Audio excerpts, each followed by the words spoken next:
Chill Out Records.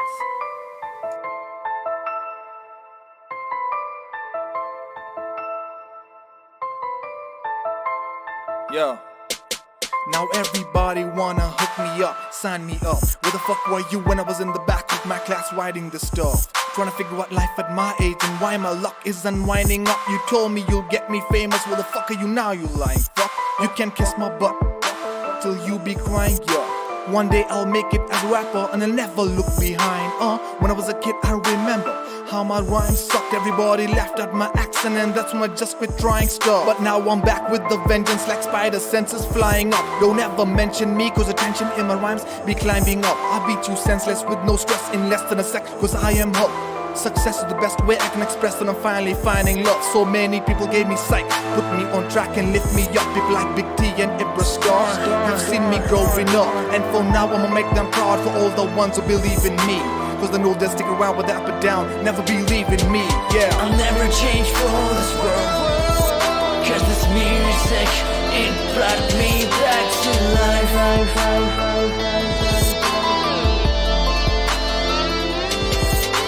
I'll never change for this world, cause this music, it brought me back to life.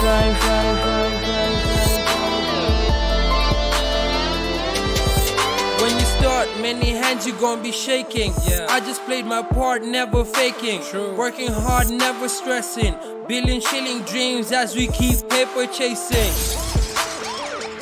Staying in my lane, let the fake chase the fame. While every track that's a hit gotta feature my name. Started from the bottom, that's the trap. Rising to the top, real homies got my back. Speedy, Yeah. praise to the Lord. Oh God, I never lost my faith when played by haters that got no faith. So thank you to the few that showed support. Real criticism built a better rapport. All we got is ambition. Better check the music video cause my vision high definition. Success unity is what helped me from giving up when rising to the top. What? I'll never change for this world, cause this music, it brought me back to life.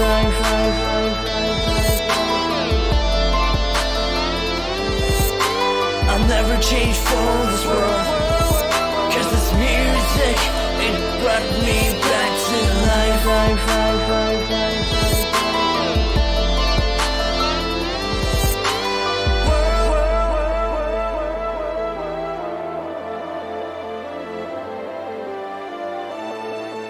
Oh man. Oh man.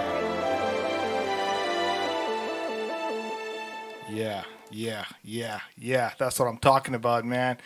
Thank you guys for checking out the channel. This is Chill Out Records, your host SG. It is 12 o'clock here in the UK, 3 p.m. in the 254. If you guys are watching from Nairobi, Kenya, I really do appreciate every time you guys check out the channel, man. I really do appreciate it. I hope you guys like the new layout. So I kind of like made the whole screen like more clean, and I think it looks kind of cool because you've got like if I want to share a screen now, it just pops in from the left like that. God damn, looks sexy.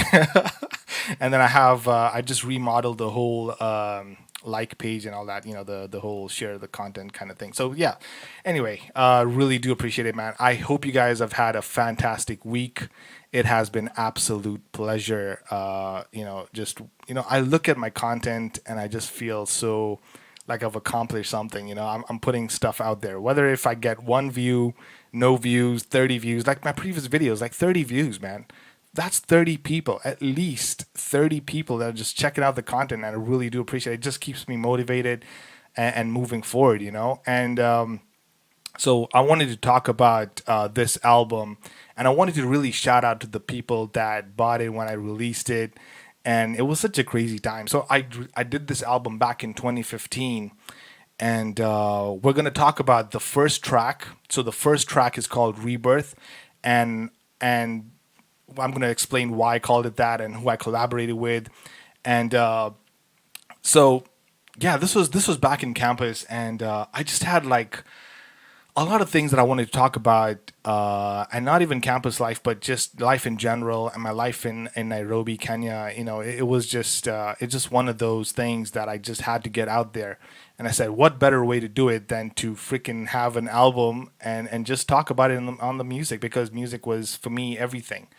It was the best way that I could express myself. A lot of people go out there and start doing drugs or start, abusing women or doing something stupid. But I channeled that anger and frustration into my lyrics. And that's what we're going to be talking about today, man. So we'll break down the track. So if you guys didn't check that out, I'll play it towards the end of the session, obviously, and then we'll also break down the instrumental and what like influenced me to make the instrumental the way it sounds today. Well, the way it sounds in the album, obviously, and I'll also play that as well. And then we'll break down the lyrics as well. So we'll go through the lyrics as well and see what the hell was I thinking when I was writing this shit. So yeah, let's break it down. So the album was called Schoolboy because obviously I looked at myself as a schoolboy. I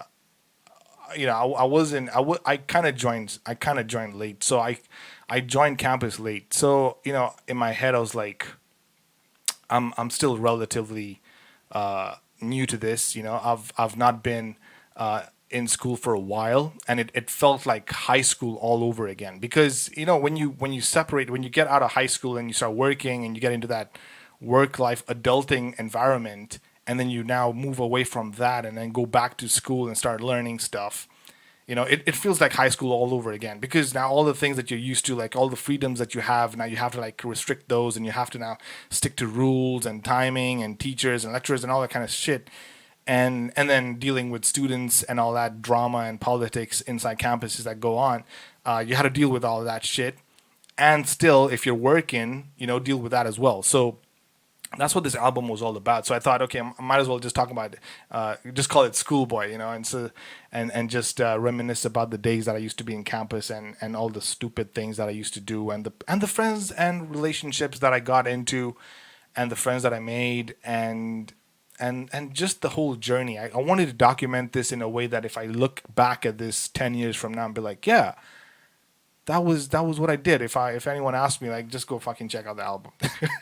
It's just as simple as that. And yeah, that was it. That was basically it. So the first track, I wanted to call it Rebirth, because my last album was 2012. I did 2012. Well, give me credit. That was in 2012. And after that, I didn't really work on any new content. After that, I just went really silent, and I didn't really write down any new music. And I think that was because I got into the workforce after that, and I just finished high school and just got into the workforce. And I didn't really have that energy to write, because I was just spending all my time just working, trying to pay the bills. And I didn't really have that time to write music, and I just had no motivation whatsoever. So when I started writing for this album, and this was back before 2015, because I obviously released it in 2015, I started writing for this actually 2013, I think. Yeah, I think it was 2013. I started writing for this album, and I at that time I just thought it was just gonna be a few tracks, and maybe I'll just have like a couple of music videos for these, but it just grew into some freaking crazy monster, and I started having ideas and thoughts, and started remembering things of what had happened in my past. And I said, you know what, I might as well just put this down on paper and just rap about it. And so that's how it ended up happening. And so the first track, I wanted to call it Rebirth. And I remember when I made the beat for this, at that time I was hanging out with this very old friend of mine called Kays. Oh, Kays, that's another story. Kays was a very crazy guy. He was just one of those friends that, I like that whole transition thing where it just slides in from the left. Fuck. Right. Kays was another guy that he was very spontaneous, very unstable character. This dude was just, he was just crazy. was a very crazy guy. Like you wouldn't even know what the hell he would say. The next thing would just be like, what is this guy talking about? You know, what's this guy saying? And he would just come up with these crazy ideas. Oh, let's go and do this and let's go and do that. And it was just crazy. It was just crazy. So he was just one of those guys that, and you need these kind of guys in your life because it's not always about being serious. You know, you need that one friend that you can go to just get crazy input from and get some crazy thoughts in your head. So when I was working on the beat and he came into the studio, well, it was just a home studio, and he came over and he heard the beat and he was like, "Yo, bro, man, this sounds really nice. I wanna work on this. I wanna I wanna do a chorus for this." At that time, I remember Case was, so we met because we were skateboarding. I was like, do you really want to get onto this thing? I don't think you're gonna sound that good, And I think at that time when I started working on the beat is the time I realized like I want to put this in an actual album. I want to make a good album out of this. And so when he said he wanted to get on the song and rap or sing something. Actually, I didn't even know he was going to sing the chorus. I just knew that he wanted to do something on the song. He didn't even give me like a clue what exactly he was going to do. And so in my head I was thinking, okay, if I let this guy on and then it turns out to be shit, I'll have to go back and redo the track. So I didn't want to tell him no because he was my friend and we were hanging out and I just didn't want to make him feel like shit. So, but I wanted to be honest with him as well. I just told him, look, man, I really want something good. So I want you to just come up with something and do your really best. And I think I remember at that time he was into rock music, and he was into rock music and he wanted to sing. And I've never heard him. He's never released any song or anything like that. Like I've heard him sing a couple of choruses here and there from other songs, and that's when he's got his headphones on, and it sounded okay. But I was like, I don't know how he's gonna sound on the mic. And he said, let's just give it a try. Let's just give it a try. So I played him the beat, and this is how the beat was. So it just came in like that with the pianos. It was a very chilled out, laid out beat. I wanted to keep it very simple, so you can hear the vocals.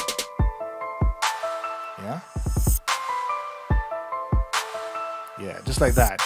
And then in the chorus section, you'll see like these strings. The strings come in. That was a little bit of keyboard. Yeah, then I bring in the guitar and strings into the chorus. And that's where he wanted to just come in and be like and sing stuff. And I was like, okay, I mean, if you want to give it a try, just give it a try then. So he just came in and he just did the chorus, and I have to admit, it did sound really good when he just came in and I heard him on the mic for the first time, and I was like, maybe there's something here. And then now we've done his take. So we did a couple of trial and error, obviously. We did his take, and then he was like, okay, I think this sounds really good. Now, the problem with Case is very impatient. He's like, bro, I want to hear the song. I want to hear I'm like, I haven't even written the second verse yet. I don't even know if I'm going to collaborate with anyone. And I was thinking, maybe should I write a second verse? And then at that time, he just kept pushing me and telling me, no, I want to hear the song. I've recorded my part. I want to hear the song. I was like, you fucking impatient, arrogant incel idiot, just wait for your turn. Just wait let me mix and master the whole thing, because it takes a whole process, And then at that time, just before I did the second verse, Ibra now came in and he heard the song. He heard my verse. I'd recorded the first verse, and he came in and he visited, and he just came over to the studio and he heard the song and was like, hey bro, this actually doesn't sound so bad. I think I should write something to it. And so now I was like, oh shit, now Ibra's gonna come in. So he went the next week and he wrote something down. Then he came back the next weekend after that, and then he came down with this awesome verse, really, really cool verse. And when I heard it, I was like, yeah, this has to be on the fucking song. This has to be on the song. There's no doubt about it. So when I heard his verse, oh man, it just sounded really cool. So this is what his verse sounded like. I really liked his verse. So let's hear his verse first, and then we'll break down my verse. And actually, we can also hear what Kay's sounded like. So that's what Kay's. So let me just play it again. This is what Kay sounded like in the chorus section. So let's go like. And lift me up, people like Big T and Ibra Scar. Cause I know they'll stick around with up and down, never be leaving me, yeah. I'll never change for this world. Cause this music, it brought me back to life. I added that reverb at the end. World, world, world, and then life, life, life, life. And he really liked that. It came out really well. I kind of like that. Never be leaving me, yeah. I'll never change for this world. Cause this music, it brought me back to life.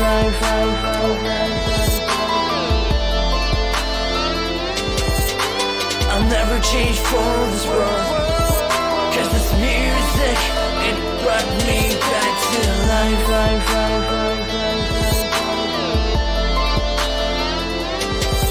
When you start, many hands you gon' be shaking. Yeah. I just played my part, never faking. True. Working hard, never stressing. Billion shilling dreams as we keep paper chasing. I don't know what's Ibra always talks about billion shillings and $1 billion and billion something. What are you, Donald Trump or what? Billion shilling dreams. And then I added this effect of like the police or something, trying to give that impression like, yeah, you're gonna chase this money, but you know people are gonna be chasing you, so it feels like the police is on the back. So I put that effect there. It sounded really cool. I kind of like it. As we keep paper chasing. Staying in my lane, let the fake chase the fame while every track That line didn't really make a lot of sense. Let the fake chase the fame. Maybe, Ibra, you can tell me what the fuck that meant.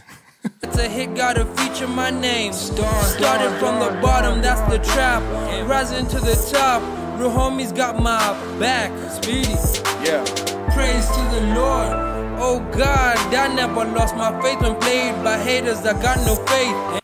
You know that part where he says, praise to the Lord? Praise to the Lord. Oh God. You have that stereo effect, so it sounds like it's multiple people. It's like a chorus type of effect. What we do is we stack the vocals. Well, I stacked the vocals so it sounds like it's multiple people, and then you phase it slightly out of phase, and it sounds like it's multiple people, and that's all I did, and it just came out beautifully. I've loved it. Speedy. Yeah. Praise to the Lord. Oh God, I never lost my faith when played by haters that got no faith. So thank you to the few that showed support. With criticism built a better rapport. All we got is ambition. Better check the music video cause my vision high definition. Success to unity is what helped me from giving up when rising to the top. What? I'll never change for this world. Holy shit, that was one thing I totally forgot. Before I did this album, I was helping Ibra with his album Success Through Unity. Yes, so I did do a couple of songs with him. Right, so that's why I wasn't working on my own shit. Yeah, fuck that. God damn. How did I forget that shit? Yeah, that was a vital piece of information because he mentioned his album like, yeah, I did Success Through Unity. And yeah, that made so much sense. I was like, wow, shit. That's amazing, man. That's amazing. All right, let's break down my verse.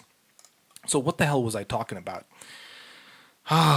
Before we get into this, let me share some pictures here 1 second. I want to give a big shout out to, this is how I was hustling, man. I made over 300 copies of this album. When it sold it out, man, it was just amazing. It was like the best feeling ever. You know, just printing out these things. When I finally completed this album, it was one of the best feelings ever. Honestly, like it just felt like a weight had been lifted off my shoulders. Like I had accomplished something. Here's the tangible product of what you have just made. you know, and I still have like a couple more copies. I went to this guy and I told him to print out the copies for me, and he didn't have like a colored printer or something, or the printer got fucked up, and then he ended up printing like some blue pink copies, and the others went gray, and I was like, yeah, it's fine, man. We'll just stick to the gray, and we just stuck with the black and white theme throughout the whole thing. So yeah, that's basically what it looks like right now, right? Because if you look at the album cover, yeah, I didn't really want to put it like very colorful and flashy and shit. I just wanted something very simple. Yeah, so that's basically how I wanted the album to be. Yeah, so I sold over 300 copies for 300 shillings each at that time. That was 2015. And it was such a crazy time, you know. So the first buyer, and I literally went down the whole process of printing out. I went and printed out the lyrics for all the tracks, and I put it in these envelopes. Man, I was such a hustler. I put these lyrics inside the envelope together with the album, so like everyone who bought. And then I went the extra step, and I actually printed out the receipt for these guys. Well, not printed out, but I wrote a receipt. So the first buyer, I even took a picture of the receipt. The first buyer is Nishil Chauhan. 300 shillings. Man, Nishil, if you're watching this at some point, fingers crossed if you do. I don't know if you're still alive. I haven't been in contact with you. Well, actually, I did. And but you've just gone really MIA. But man, like, you were the first supporter, bro. Like, man, if you're watching this, you know what? I'm gonna pay you back this money plus some extra. I'm gonna send you back 3,000. Fuck that, man, because you were like the first guy in line that was like, yo, bro, I wanna buy this thing. You know, I was really. It was so motivating and encouraging, and you really supported me, bro. So I really do appreciate it. So yeah, if you watch this, just reach out to me, bro. I'm gonna send you some cash. John Kiboan was my second fan. This guy really motivated me to do my previous album, which was the Give Me Credit album, and I was working with Cassie at that time, and so he was standing in line for this one. He's like, yo, you're working on this album? Yeah, I'm definitely coming down for this one, man. And, you know, he was my second buyer. So these two were the first two people in line on the day that I just released. And I was like, shit, you know, so I really, yeah, shout out to you guys. You know, you really gave me that support that I needed. Okay, back to the lyrics. Right. So this was my first verse. Now, everybody wants to hook me up, sign me up. What the hell was I talking about back then? You always have these kind of people in your life that will tell you all the things you want to hear. They will tell you, yes, I can do this for you. I can help you achieve this thing. They do a lot of talking, but there's no action. And so there were these people that I used to hang out with, and they used to listen to my content, and they used to, you know, watch my videos, and they used to listen to my songs, and they would be like, yo, I can definitely hook you up, bro. I can definitely hook you up.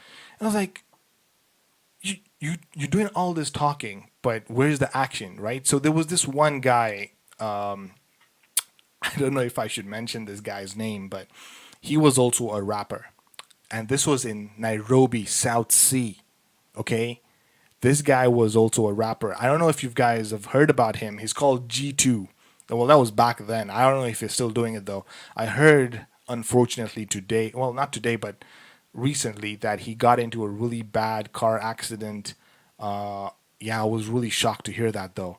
But anyway, so back then he was a rapper, and he had a lot of connections with people in studios that had studios, and he had released a song, represented South Sea, and I'm gonna play that song today so you guys can check it out.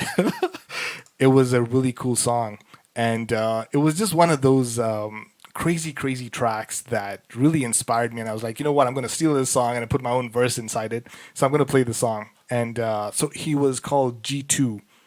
Well, he's still called G2. Well, that was his stage name. And so this is what the song sounded like. Yeah. G2. Yeah, Speedy G. This ain't New York, nigga. Yeah. This is South Sea. Street Squad. Yeah. We got stories too. I got 100 guns and 100 clips, nigga. I'm from South Sea, South Sea. Mouth full of motherfucking gangster shit, nigga. I'm from South Sea, South Sea. Man, South Sea before the Somalis came in and just took over everything. Before that happened, South Sea was the shit. Like you know, you're coming from South Sea, you were respected. Like people, that guy lives in South Sea, man. Yeah, the dirty South. You know, so a lot of like influencers, a lot of people that really had a lot of high motivation, high energy were just from there. You know, and even if you look at all the radio stars right now in Kenya, you know, most of them are from South Sea. And then so G2 was there, and that's how I met him, because I heard one of his songs. One of my friends was playing it while he was just driving around in South Sea, and I was like, this guy made this song here. It's just represented the hood. And I was like, damn, so I got to be in touch with this guy. So this was the guy that approached me and said, yeah, bro, you know, we'll definitely get some shit done. You know, I'll hook you up with a studio. I'll do. You're talking all this bullshit. Where's the action? You know, so there were a lot of people like this, and you're always going to have such people like this in your life that come and tell you, oh, yeah, I can definitely help you out. Oh, fuck you, man. Where's the action, man? Don't talk. I want to see action. And there wasn't any action. So that was my first line. Everybody wants to hook me up. Everyone wants to sign me up. But where the fuck were you when I was in the back of my class writing this stuff? Right? Where the fuck were you? So I'm trying to figure out life at my age and why my luck isn't winding up. Because my luck, if you guys haven't watched my previous videos, and I talked about it in my previous videos, you know, my childhood, my teenage years, you know, were really crappy, you know. It has taken me a lot of time and effort to just be where I'm at today. And so when I was writing these lyrics, I was like, man, I'm just trying to figure out life. Where am I headed? What am I trying to achieve? You know? So those were the thoughts that were going through my head when I was writing this shit, you know? And I was really angry because my next line, I was like, you told me you'll get me famous. So you drizzled these sprinkles on top of the ice cream, trying to make me feel like, yeah, I can get you famous. I can do these things for you. One thing I've learned in life, guys, you are a one-man band. You can't depend on anyone. Haters are gonna be out there. Let me give you a perfect example. This video, for instance, right? I've shared it with like a lot of people. Like, hey, yo, check out the link. These are people that physically know me. They know me in person, and they'll never bother like clicking the link or even clicking the like button or, yeah, I support you, bro. I'm not even asking you for money, man. Damn. Why are people like this? Why are we in a society where there's so much hate, there's so much jealousy and envy? And for what? For what? Why?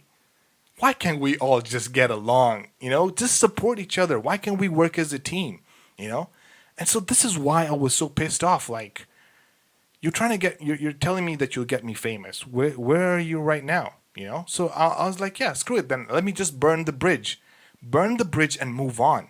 A lot of content creators, if you listen to them, they have the same experience. They say, when I started out and people saw me making progress and people saw me making moves, they started hating on me. And so I had to distance myself from these people. You distance for yourself from people that hate you and try and pull you back down. Like, they have these questions like, why are you ahead of me? Why are you doing better than me? We need to be together. Why are you But one of us has to make it in order to pull the other person out, right? It's like two people stuck in a well. One person needs to help the other person to get out so you can help the other person out. But, you know, there's a lot of competition, a lot of jealousy, hate, envy. And so this was the kind of environment that I was brought up in. I was like, you know what? Instead of me going out and fighting people and getting angry at the world, because that's not going to do anything for me, I might as well put these lyrics down on a piece of paper and record it and express myself like that. Because I just feel better off doing that anyway, isn't it? So I was like, yeah, fine. Just kiss my butt then. Lick my nuts. You know, that's what I said. You know what? That's it. Because in my mind at that time, I was like, one day I'll make it as a rapper and I'll never look behind. That's how angry I was. I was like, man, I'll never look behind. When I was a kid, I remember how my rhymes sucked. Yeah, of course. That's the other concept that I always talked about is like, you're never going to be the best. You're always going to need time to progress, to get better. Even this whole YouTube thing and this whole being live and talking about my stuff, it's not going to be a one-hit wonder thing that's just going to just make me a millionaire or I'm going to be like super famous. Nah, it's going to be a slow, gradual process. And I've come to terms with it. I've accepted it. Consistency, right? Consistency, good content, being original and raw. That's it. That's all I need. Those are the formula. That's the formula right there. Nothing else, man. Keep reinventing yourself. Look at my stream right now. It's nice and clean. If you look at my previous videos, I had some weird, funny frame things going on. Look at this shit, man. Look at how sexy that looks. Huh?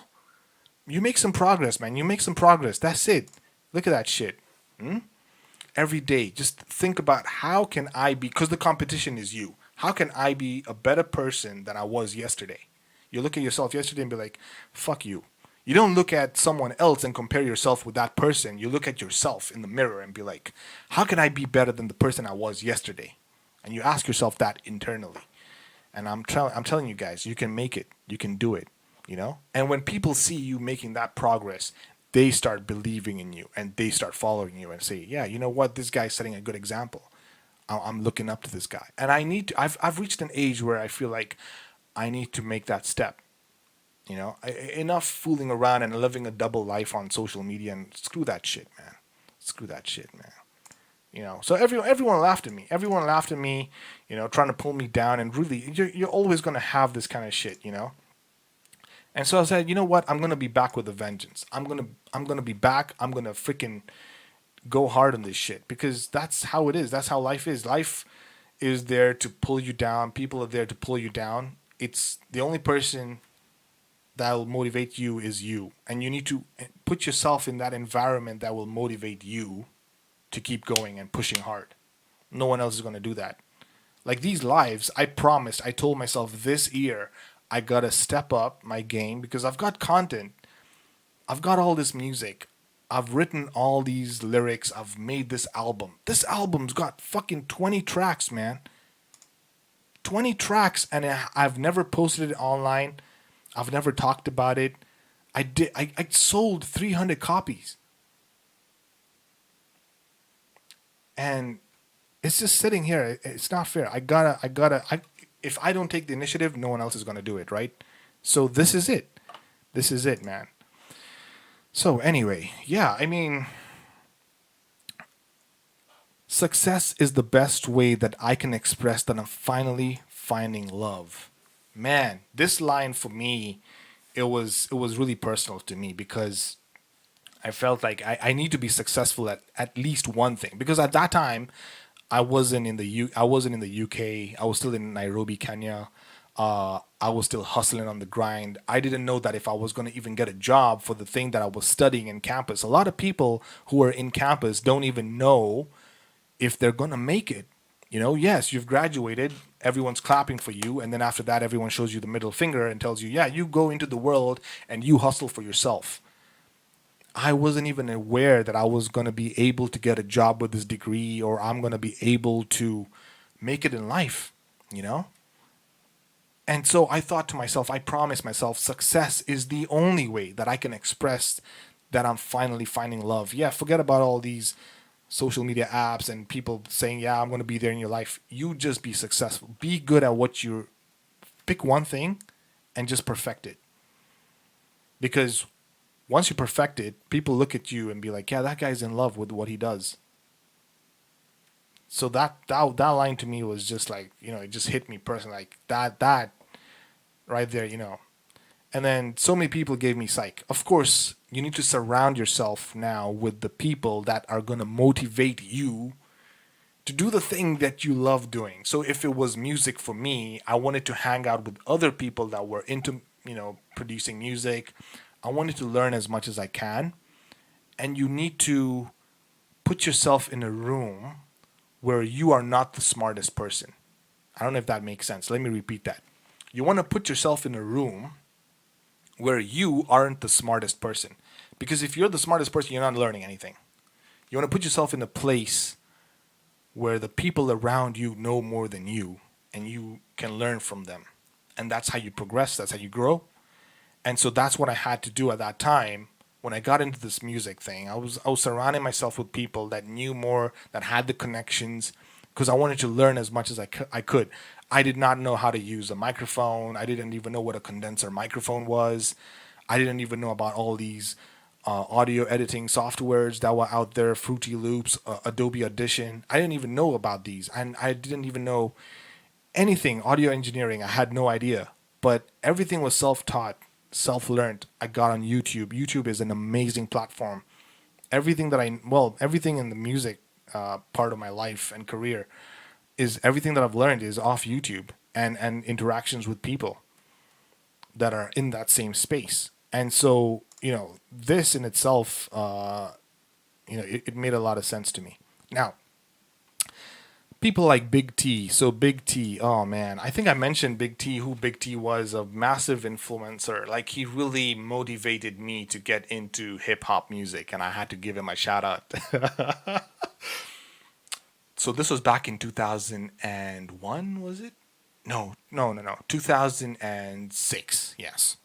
2006, Big T got into my life, and this guy was such a hip hop head. Like, this guy back then, obviously, the content that was the music that was really popular back then was, Dr. Dre, Eminem, Tupac, Nas, Jay-Z. These guys were really they were really killing it in the game. And at that time, I think the Up in Smoke tour was coming out. I don't know if you guys have heard about the Up in Smoke tour 2001. That was Dr. Dre, Snoop Dogg, Eminem, Exhibit. These guys went on tour across the world and did this massive tour where they were just, rapping on stage their latest, albums. And the 2001 Chronic album, obviously. And man, when I saw that, I was addicted. And so he introduced me to all of this shit. And that's ever since then, it just got into my head like, wow, hip hop is the shit. The lyrics, the expression, the body. It was just a way of life, I just looked at this and I was like, damn. So, it was so addictive. And if I didn't meet up with Big T, okay, his actual name is Tony. If I didn't meet up with Tony, his second name was, what was his second? He had a funny second name. Kabati or Mabati or something. Some funny name like that. It was one of those. And, yeah, man, but he was so laid back and chilled out. And he introduced me to hip hop, and he said, "This is the culture, man. This is how people are doing it." And when I heard the content and the stuff that he shared, you always have that one friend that introduces you to new music, and you just thank them like, "Thank you, you are God sent." So he introduced me to all of these artists, and man, it was such an eye opener. And I never looked back after that. I listened to other genres of music, but hip hop was just something that I really held close to my heart. And then Ibra Star, obviously, shout out to Ibra Star. Ibra was also very into hip hop music, and at that time, right now he's kind of switching over, but but back then, yes, he was really into hip hop. And you got to surround yourself with people that share your interest. Otherwise, what the hell are you doing, right? You're hanging out with someone who's playing golf. I don't know why I keep going to golf, but if you're into music, you can't be hanging out with someone who's playing golf on the weekends. You go and hang out with someone who's doing music and working on music, right? Yeah. So yeah, and so that was it. And then for now, I'm gonna make them proud. Because why else would you create content? Is you want to create it for your fans? You want to create it for the people you love, cherish, right? So when I wrote these lyrics and I made this content, I made this music, and I'm even doing these YouTube videos right now, it's because I want to share this with the people that are close to me. you know, and just reach out to my fans. You know, I'm pretty sure there are a lot of people out there that are going through the same process as I am. You know, not exactly the same, but everyone has a story, and music is a story. You know, that's what I've been saying from day one. You know, and so basically that was it. And I had a couple of pictures that I wanted to talk about. We'll get into that later. Okay. Wait, before I share this video, you already know what this video is. I wanted to. What did I want to do? Yes, there was a couple of pictures that I wanted to share first. Right. Yes, this is the picture, man.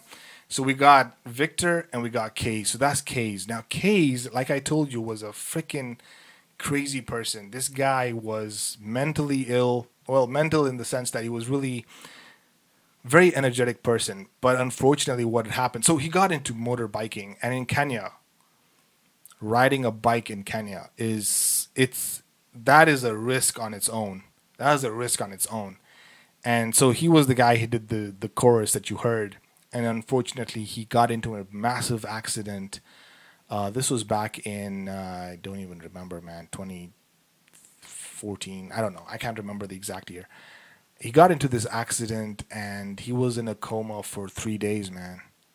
He was in a coma for 3 days. And we kept telling this dude, bro, you can't be like, he had this super bike and he was riding it at speeds that you can't even freaking think, like, are you mental? First of all, Kenya's infrastructure in terms of the roads are so fucked, right? There's no place that you can ride above 100 kilometers per hour and not get into a freaking accident or something, because the roads are messed up, and then the way people are driving, and then the way other freaking motorbikes are riding and driving around is another crazy thing. I don't know if you guys heard about the incident with the motorbikes that happened recently. But that's a different case. But like, even those guys don't even respect the law of the road. They just drive all over the place, acting like they're kings. And I told this dude, like, bro, you gotta freaking, like, he was asking me, like, oh, you wanna, you know, get in the back of there and let me take you all the way up Mombasa Road. I was like, no, we're not doing that. You just, I kept telling the dude. So we went to see him in the hospital, and Victor is such a fucking idiot. Like, he's like, yo, bitch, take my picture, bro. Take my picture.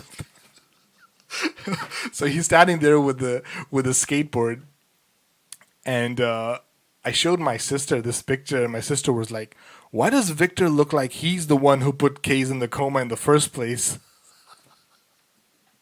I was like, oh, man, it's crazy, man. Crazy. Yeah, but it was a good time. He recovered, obviously. He got better. It was just sad to see him in that state, you know, and we were just worried. Yeah, man, shit. He got like some metal plates implanted into his arm or some shit like that after that. And then the fucked up thing is he still went back on his bike, fucking idiot. I told the guy, like, don't fucking do this. Now, this is another album cover. I don't know what the hell I was thinking.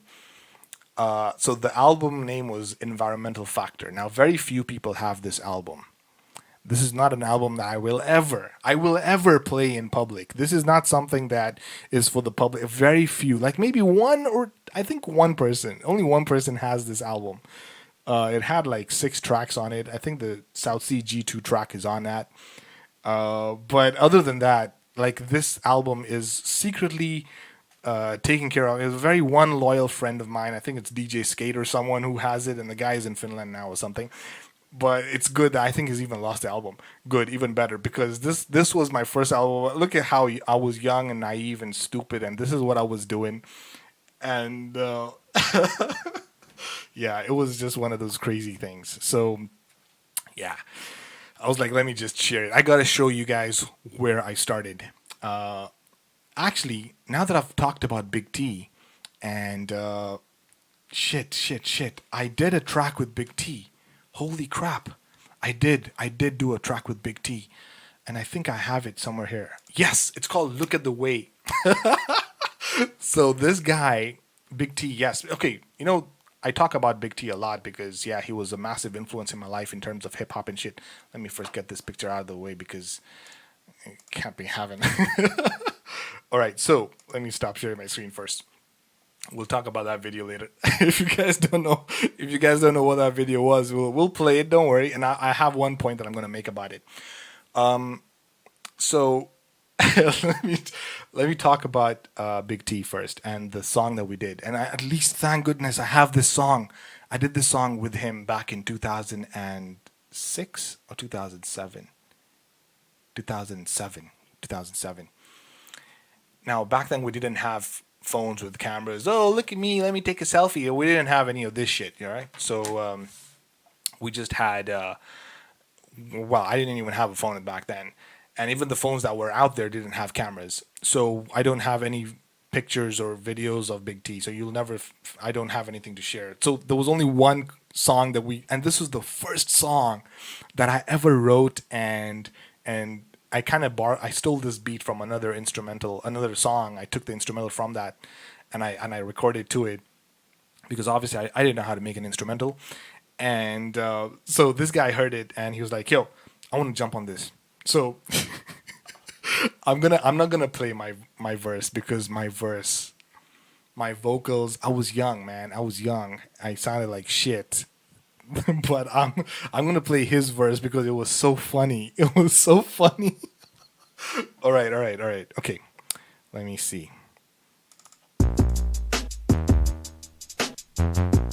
Okay, so that that was from a beat. That was a beat from another song. I can't remember the name of the song though.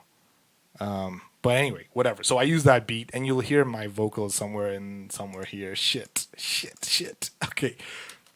Let me see if I can play this. 1 second. Bear with me, guys. It's just one of those songs where you just have. All I do is smack ass and smoke grass. The way she moves my mind, I think I'm gonna mix these rhymes. The way she shakes her Like, even the audio quality is so bad. It was just. I didn't have a condenser mic. Like, this microphone, I found it off some side of the road. Like, someone just left it on the side of the road, and I picked it up and was like, yeah, let's record with this shit. Here's another thing. If you're really passionate about something, it doesn't even matter. The tools don't even matter. You will do whatever it takes in order to achieve what you want. And I wanted to achieve a song, and I did it. I didn't even have the equipment, and I just did it. And it sounded like shit, and I don't care. I'm playing it today because that was back then. But okay, so we'll hear. So that was the chorus. The name of the song was "Look at the Way," and I don't know what the hell I was thinking about. I was talking about this girl that I really liked or something. Look at the way she moves, or look at the way she smiles, or something like that. So this is what it sounds like. mind. She blows my mind, I think I'm in love. Girl off a kind. Look at the way she moves, look at the way she grinds. Makes my mind unwind, makes these rhymes. The way she shakes her behind, blows my mind, I think I'm in love. Girl off a kind. She got a fat ass, a really small waist, and a cute face. And if I get to ask her, I'ma ask her how my dick tastes. In the canteen, all I do is smack ass and smoke grass. Then give Ivan 10 bucks to shake that fat ass. Okay, hold on. A lot has been said. Okay, let me break it down. So, we used to hang around in the canteen in high school, and back then, 2006, 2007, 10 shillings, 10 Kenyan shillings was so much money. You were balling, man. You could go into the canteen, buy like a sandwich, a packet of chips, and still have some change to take a bus back home. 10 shillings, man. We were balling, man. So this guy was talking about dropping 10 shillings at this girl called Fevan, or I can't pronounce her name correctly, but to shake her fat ass. That was so fucking crazy, man. And he said that on the line, and I was like, what the freaking hell are you talking about? Oh my god, shit, this guy was just crazy. All right. Let's hear his verse. She got a fat ass, a really small waist, and a cute face. And if I get to ask her, I'ma ask her how my dick tastes. In In the canteen, all I do is smack ass and smoke grass. Then right. give Ivan 10 bucks to shake that fat ass. But what about tonight? I can fuck her all night. I know she got an ass, but I wonder if her pussy stank. But then again, I always see the same hoes in the same clothes. I see Tasneem in a partner, always looking for dough. I know they wanna know how a player like me roll. I got me. Yeah, right. Like a player like you roll. Yeah, please, bitch, please, fuck you, man. But you know, it wasn't even about what you had. It was about your confidence level. Because that's what he taught me. It was about just being confident, even if you didn't have shit. He's talking about a player like me roll. I got my Cadillac sitting on 20 foes. Because that was a line that he said after that. You know?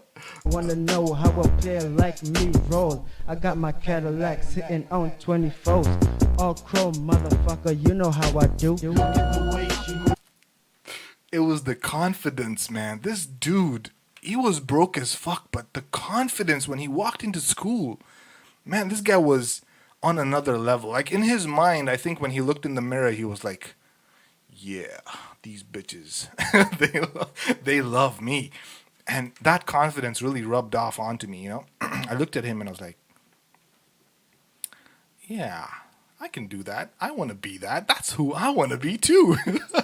Very influential. So it was crazy. It was a crazy time. I'm not going to play the whole song. Fuck that. No freaking way, man.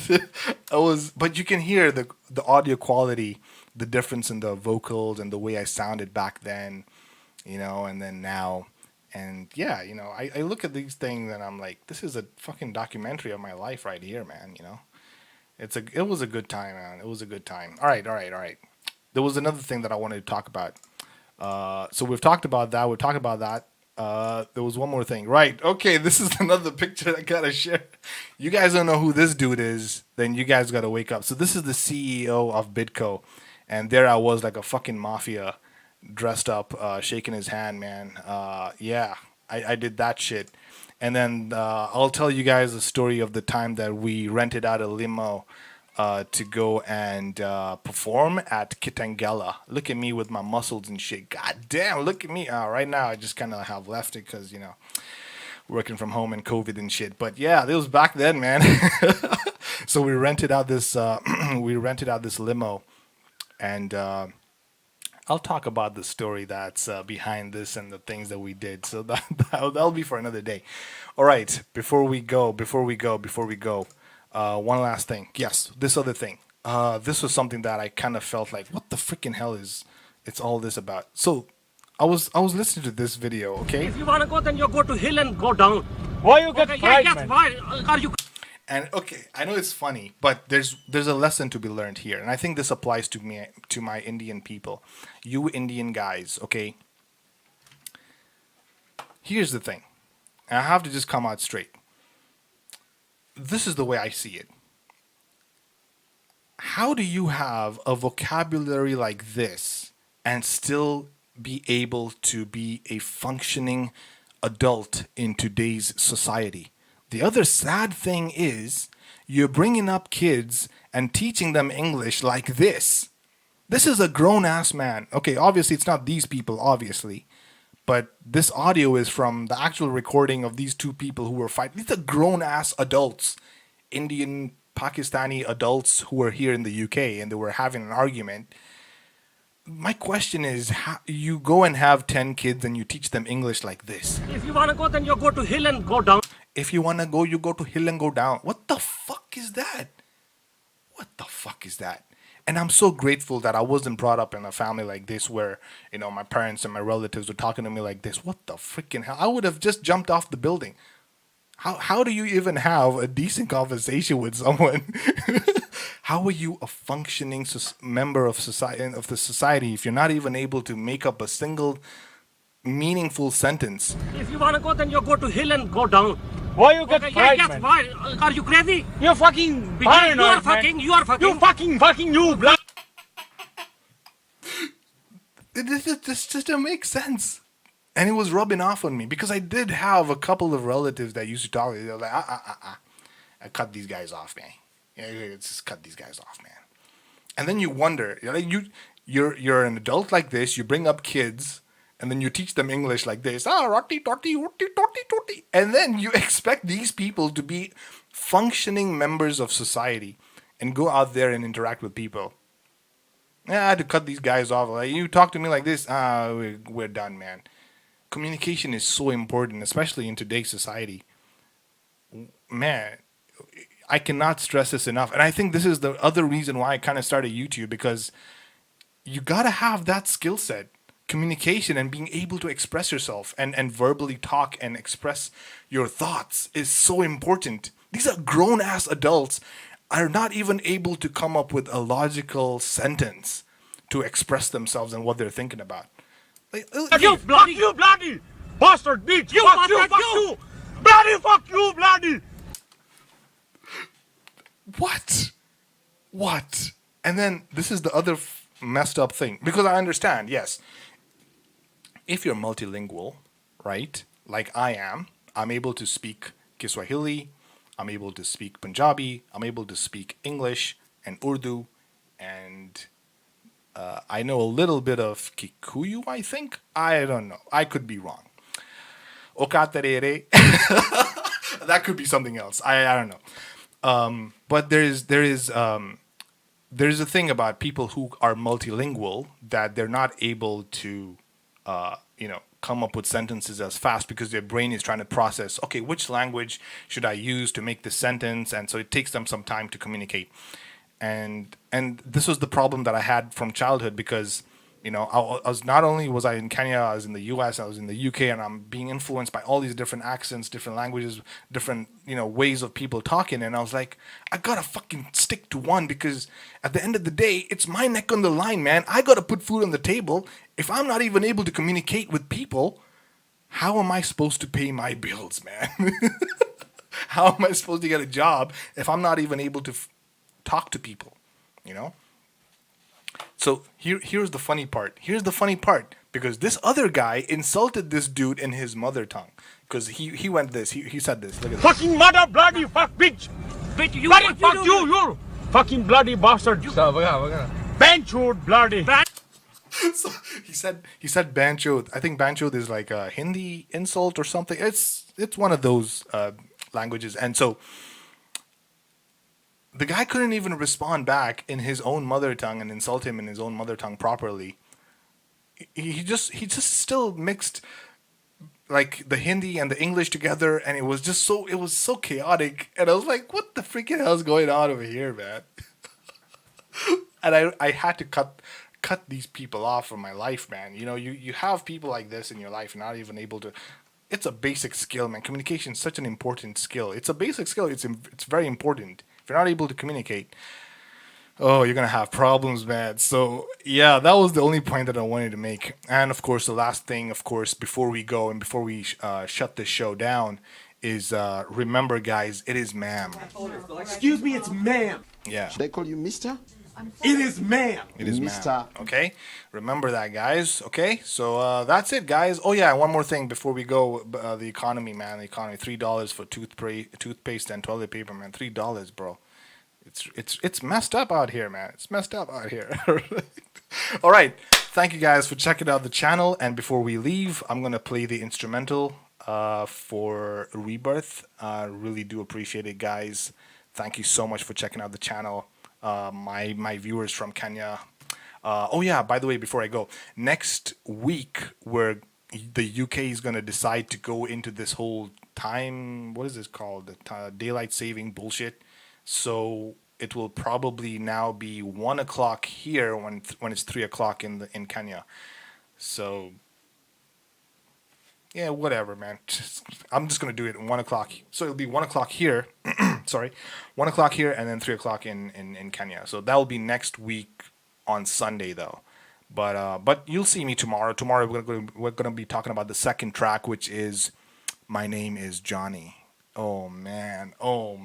And then I have Kiswahili versions. Like, people came in and did Kiswahili versions of that song, because when I released that song, and yeah, we'll talk about it tomorrow. So tomorrow, same time, same place. we'll talk about it. But for now, guys, it has been an absolute pleasure.